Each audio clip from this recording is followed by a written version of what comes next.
وَلَقَدْ نَجَّيْنَا بَنِي কোরআনের এমন একটি পাওয়ার, সত্যিকারের হৃদয় দিয়ে যারা শ্রবণ করবে তাদের হৃদয় বিগলিত হবেই হবেই হবেই। মঞ্চে আসছে ঢাকার প্রতিযোগী তাওহিদুল ইসলাম তালহা। আউযু বিল্লাহি মিনাশ শাইতানির রাজীম। বিসমিল্লাহির রহমানির রহিম।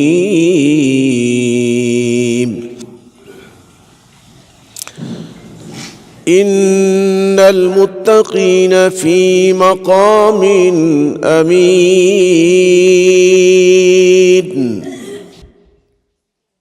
أعوذ بالله من الشيطان الرجيم.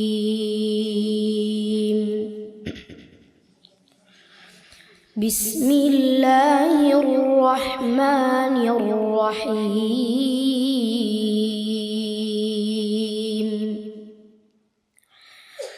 ونعمة كانوا فيها فاكهين. كذلك وأورثناها قوما آخرين.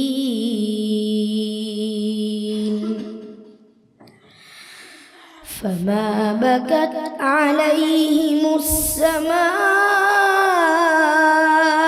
والأرض وما كانوا منظرين.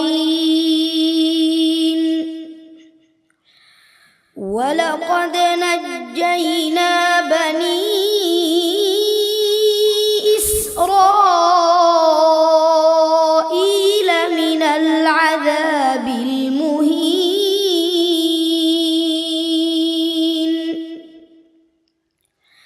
من فرعون إنه كان عاليا من المسرفين. ولقد اخترناهم على علم على العالمين.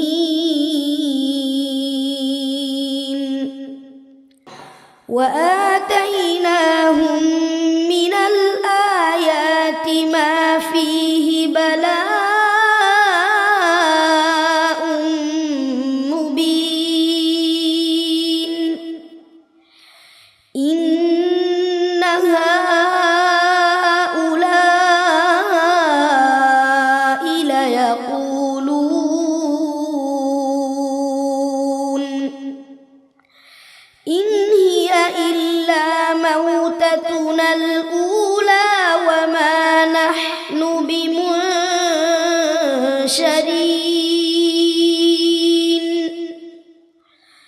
فأتوا بآبائنا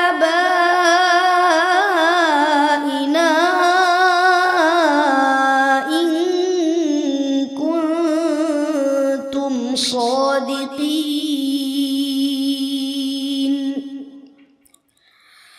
أهم خير أم قوم تبع والذين من قبلهم أهلكناهم إنهم كانوا مجرمين.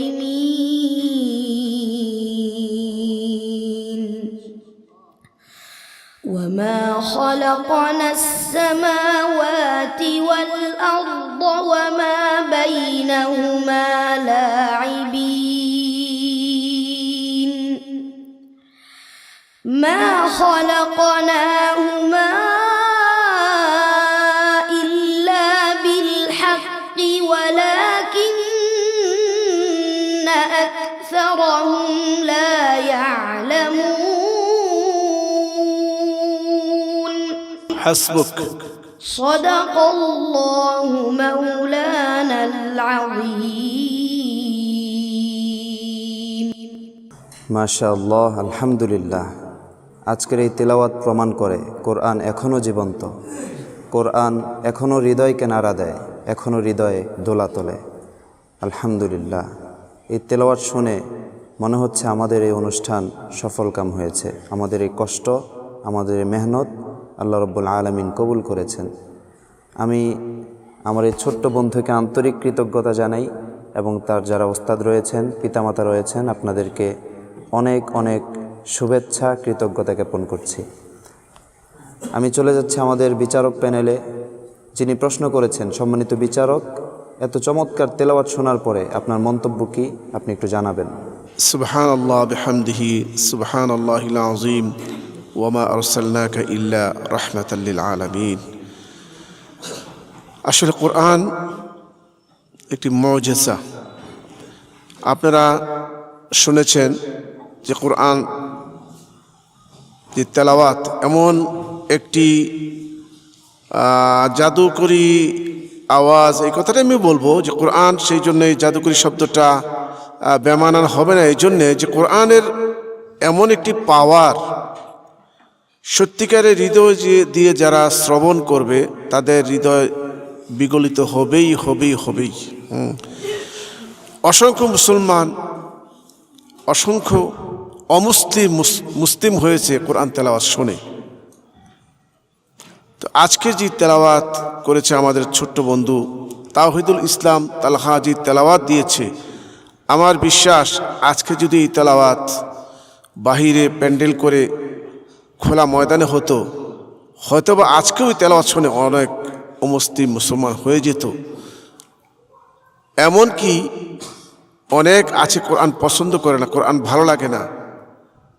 আজকে আমাদের ছোট্ট বন্ধু তেলাওয়াত যদি ওই সকল মানুষ শুনতো, আমার বিশ্বাস তারা কোরআনের ছায়াতলে এসে তারা ঈমানকে তরু তাজা করে ফেলতো। আলহামদুলিল্লাহ, আলহামদুলিল্লাহ।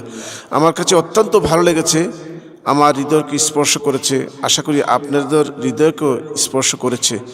আলহামদুলিল্লাহ, এই জাতীয় তেলাওয়াতকারী যেন বাংলাদেশের প্রতিটি ঘরে ঘরে আল্লাহ তৈরি করে দেন, আমি দোয়া করছি। আর তালহার জন্য দোয়া করছি, বিশ্বমানের তেলাওয়াত আমাদেরকে শুনিয়েছে, আল্লাহ তাকে যেন বিশ্বমানের আলেম হওয়ার তৌফিক দান করেন।